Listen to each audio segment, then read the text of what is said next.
ಗುರುಜಿ, ಅಹೋಬಿಲ ಕ್ಷೇತ್ರ ಒಂದು ಸುಂದರ ತಾಣ. ಆ ಸುಂದರ ತಾಣದಲ್ಲಿ ಸೂಕ್ಷ್ಮವಾದ ಸಂಗತಿಗಳನ್ನ ನಾವ್ ಏನೆಲ್ಲ ಗಮನಿಸಬೇಕು ಅಂತ ಹೇಳ್ತಿದ್ರಿ.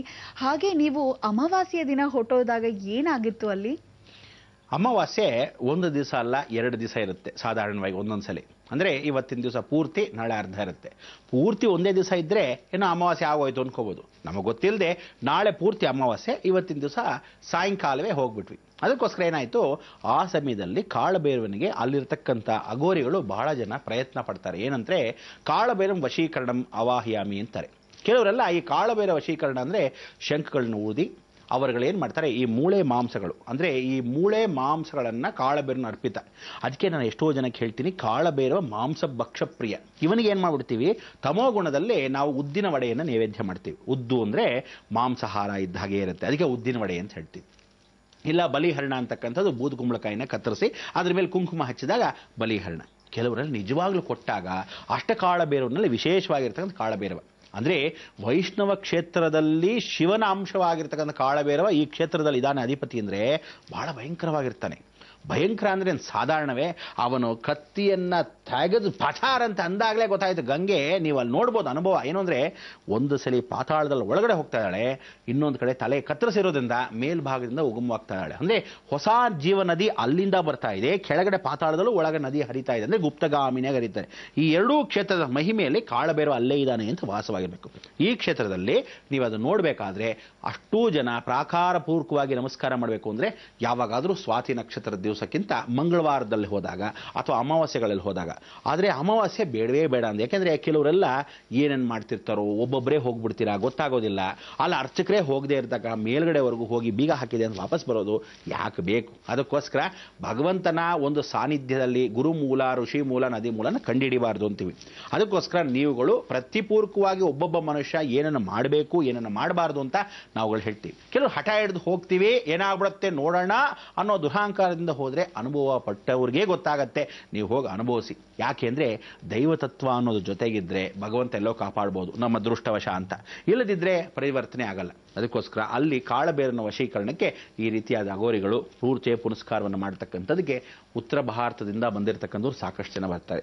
ಇಲ್ಲಿ ಭಸ್ಮಾರ್ತಿಯನ್ನು ಮಾಡಿ ಆ ಅನುಗ್ರಹವನ್ನು ತಗೊಂಡು ತದನಂತರ ಕಾಳಭೈರವ ಅಷ್ಟಕಾಳಭೈರವನಿಗೆ ಉಜ್ಜಯಿನಿ ಮಹಾಕಾಳೇಶ್ವರನಿಂದ ಹಿಡಿದು ಇಲ್ಲಿವರೆಗೂ ಎಲ್ಲ ಕಾಳಭೈರವನ್ಗಳಿಗೂ ಪಟ್ಟೀಶ್ವರಂ ದುರ್ಗದಲ್ಲಿರ್ತಕ್ಕಂಥ ಕಾಳಭೈರವ. ಅದಕ್ಕೆ ನಿಮ್ಗೆ ಏನು ಹೇಳಿದೆ, ನಾಯಿ ಶ್ವಾನ ಎಲ್ಲೋ ಹೊಟ್ಟೋಗಿರುತ್ತೆ ಅಂತ ತಮಿಳುನಾಡಲ್ಲಿ ವಿಚಾರ ಹೇಳಿದೆ. ಅಂದ್ರೇನು, ಒಂದು ಅಮಾವಾಸ್ಯೆಯಲ್ಲಿ ಈ ಕಾಳಭೈರವನ ಕಲ್ಲು ವಿಗ್ರಹ, ದೊಡ್ಡ ವಿಗ್ರಹ, ಒಂದು 10 ಅಡಿ.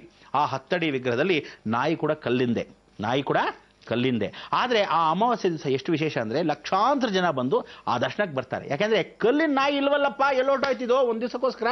ಅಂದರೆ ಮಹಿಮೆ ನೋಡಿ. ಆ ಕಾಳಭೈರವ ಅಂದರೆ ಆ ನಾಯಿ ಇಲ್ಲೇ ಬಂದಿರತಕ್ಕಂಥ ಅವಕಾಶ. ಅದಕ್ಕೋಸ್ಕರ ಉಗ್ರಶ್ವಾನವಾಗಿರ್ತಕ್ಕಂಥ ಒಂದು ಸಂದರ್ಭ ಬಹಳ ವಿಶೇಷ. ಅದಕ್ಕೆ ಕಾಶಿಯಿಂದ ಬಂದಿರತಕ್ಕಂಥ ಉಗ್ರಶ್ವಾನ ಇದೇ ನೀವು ಅದಿಮಾನ್ ಕೋಟೆಯಲ್ಲಿ ನೋಡ್ತಕ್ಕಂಥ ಒಂದು ಕಾಳಭೈರವ. ಉಗ್ರ ಕಾಳಭೈರವ ಅಂತಕ್ಕಂಥದ್ದು ಭದ್ರಕಾಳಿ ಸ್ವರೂಪದಲ್ಲಿರ್ತಕ್ಕಂಥ ಚೋಟಾನಿಕೆರೆ ಭಗವತಿ ಜೊತೆ ಕೂತಿರ್ತಾನೆ. ಅದಾದ ಮೇಲೆ ಈ ರೀತಿಯಾಗಿ ಕೂತಿರ್ತಕ್ಕಂಥ ಕಾಳಭೈರವನು ಕಾಶಿ ಕ್ಷೇತ್ರದಲ್ಲಿ ಕೂತಿರ್ತಕ್ಕಂಥ. ಅದಕ್ಕೆ ವಾರಣಾಸ್ಯಂ ಭೈರವೋ ದೇವು ಸಂಸಾರ ಭಯನಾಶನಂ ಅನೇಕ ಜನ್ಮ ಕೃತಂ ಪಾಪಂ ದರ್ಶನೇನ ವಿನಶ್ಯತಿ. ಅವನು ನೋಡಿದ್ರೆ ಸಾಕಂತೆ, ದರ್ಶನ ಮಾಡಿದ್ರೆ ಸಾಕಂತೆ, ಜನ್ಮದ ಪಾಪಕರ್ಮಗಳು ಹೊರಟೋಗುತ್ತೆ. ಅದಕ್ಕೆ ಹೇಳೋದು, ಎಲ್ಲರ ಮನೆಯಲ್ಲೂ ನಾಯಿಗಳನ್ನ ಸುಮ್ಮನೆ ಎಲ್ಲ ನಾಯಿಗಳನ್ನು ಸಾಕೋಬೇಡಿ, ಮನೆ ಹೊಸದೊಳಗೆ ಕೂಡ ಇಟ್ಕೋಬೇಡಿ. ಕಪ್ಪು ನಾಯಿ ಇಟ್ಕೊಂಡ್ರೆ ಬಹಳ ಉನ್ನತ ಸ್ಥಾನ. ನಿಮ್ಮ ಮನೆಯಲ್ಲಿ ಎಷ್ಟು ದುಡ್ಡು ರಾಶಿ ಸುರಿಯುತ್ತೆ ಅಂದರೆ ಅದೃಷ್ಟ ಹಂಗಿಂಗಲ್ಲ. ನಿಮಗೆ ಗೊತ್ತಿಲ್ಲದೇನೆ ಏನೋ ಬಿಲ್ ಗೇಟ್ಸ್ ನನ್ನ ಮನೆಗೆ ಬಂದ್ಬಿಟ್ನೇನೋ ಅನ್ನೋ ಲೆವೆಲ್ಗೆ ನಿಮ್ಮ ದುಡ್ಡು ಹಾಗೆ ಬಂದು ಸುರಿಯುತ್ತೆ. ಇದು ಗ್ಯಾರಂಟಿ.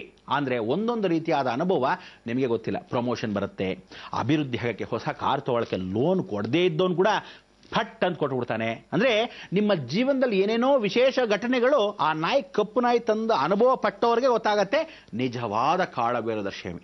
ಅದನ್ನು ಬಿಟ್ಟುಬಿಟ್ಟು ಯಾವ್ಯಾವುದೋ ಬೀದಿ ನಾಯಿಗಳು ತೊಗೊಂಬಂದು ವಿದೇಶದಲ್ಲಿರ್ತಕ್ಕಂಥ ನಾಯಿ ಸಾವಿರಾರು ಗಟ್ಟಲೆ ಲಕ್ಷಾಂತರ ಗಟ್ಟಲೆ ತೊಗೊಂಬಂದು ಪ್ರಯೋಜನವಿಲ್ಲ. ಆರ್ಡಿನರಿ ನಾಯಿ ಇದ್ರೂ ಕಪ್ಪು ನಾಯಿ ಪೂರ್ತಿಯಾಗಿದ್ದರೆ ಅದನ್ನು ಮನೆ ಹೊರಭಾಗದಲ್ಲಿರಬೇಕು. ಯಾವುದೇ ನಾಯಿ ಆದರೂ ಹೊಸಲು ಒಳಭಾಗದಲ್ಲಿ ಇಡಬೇಡಿ. ಯಾಕೆಂದರೆ ನವಗ್ರಹಗಳು ಕಾಳಭೈರವ ಹೆಂಗೆ ಬರ್ತಾ ಇದ್ರೆ ಕಾಳಭೈರವನ ಜೊತೆನೇ ಬಂದ್ಬಿಡ್ತಾನೆ. ನಾಯಿ ಜೊತೆ ಏನು ಬರ್ತಾರೆ, ಎಲ್ಲ ನವಗ್ರಹ ನವಗ್ರಹಗಳ ಎಂಟ್ರಿ. ನೀವು ಸೋಫಾ ಮೇಲೆ ಕೂಡಿಸ್ಕೊಳ್ಳೋದು, ಹೊಸಲೊಳಗೆ ದಾಟ್ಸ್ಕೊಳ್ಳೋದು, ಮುದ್ದಾಡೋದು, ಒಂದು ಕೂದಲು ಮನೆಯೊಳಗೆ ಬಿದ್ದರೆ ದರಿದ್ರ ಅಂದರೆ ದರಿದ್ರ ಆಗ್ಬಿಡ್ತೀರ. ಹುಷಾರ್, ಹೇಳಿದ್ರು ಕೇಳಲ್ಲ. ಹೇಳ್ತಕ್ಕಂಥ ವಿಚಾರವನ್ನು ಇವತ್ತು ಸ್ಪಷ್ಟವಾಗಿ ಹೇಳ್ತಾ ಇದ್ದೀನಿ. ಇಂಥ ಒಂದು ಕಾಳಭೈರವ ಸ್ಮರಣೆಯನ್ನು ಮಾಡ್ಕೊಳ್ತಕ್ಕಂಥವ್ರು ನೀವೆಲ್ಲ ಏನು ಮಾಡಬೇಕು ನೋಡಪ್ಪ, ಅಮಾವಾಸ್ಯೆ ಪೂಜೆಗೋಸ್ಕರ ನಾನು ಸ್ಮರಣೆ ಮಾಡ್ಕೊತೀನಿ ಅಂತ ಹೇಳಿ ಕಾಳಭೈರವನಿಗೆ ಅಮಾವಾಸ್ಯೆ ಸ್ಮರಣೆ ಮಾಡ್ಕೊಳ್ಳೋದು ಬಹಳ ವಿಶೇಷ. ಕೆಲವರೆಲ್ಲ ಏನು ಗೊತ್ತಾ, ಏನು ಹೇಳಿ, ನಾಯಿ ಬಾಲ ಡೊಂಕು, ಅದನ್ನ ನೆಟ್ಟಿಗೆ ಮಾಡೋಕ್ಕೆ ಆಗಲ್ಲ. ಇದಕ್ಕೆ ಸರಿ ಮಾಡೋನು ಯಾವನೋ, ಅದೇ ಕಾಳಬೇರು. ಅದಕ್ಕೆ ಮುಳ್ಳನ್ನು ತೆಗೀರಿ ಅಂತ ಹೇಳಿ ಈ ಉಗ್ರಶ್ವಾನದ ಮೇಲೆ ಕೂತ್ಕೊಳ್ಳೋನು ಯಾವನೋ ಕಾಳಬೇರು. ಅದಕ್ಕೆ ನೀವೆಂತ ಅವರೆಲ್ಲರೂ ಭೂಮಿ ಮಣ್ಣ ಮನೆ ಬೇಕು ಅಂದವ್ರನ್ನ, ಇಂಥ ದೊಡ್ಡ ಶಿಖಾಮಣಿಗಳನ್ನಿರ್ತಕ್ಕಂಥವ್ರನ್ನ ಅಲ್ಲಿ ಎತ್ಕೊಂಡು ಹೋಗಿ ಒಂದು ಸಲ ಅಲ್ಲಿರ್ತಕ್ಕಂಥ ಸ್ಪರ್ಶವನ್ನು ಮಾಡಿ ನಮಸ್ಕಾರ ಮಾಡಿಸಿ, ಸಾಷ್ಟಾಂಗ ನಮಸ್ಕಾರ ಯಾವತ್ತೂ ತಿಳ್ಕೊಳ್ಳಿ.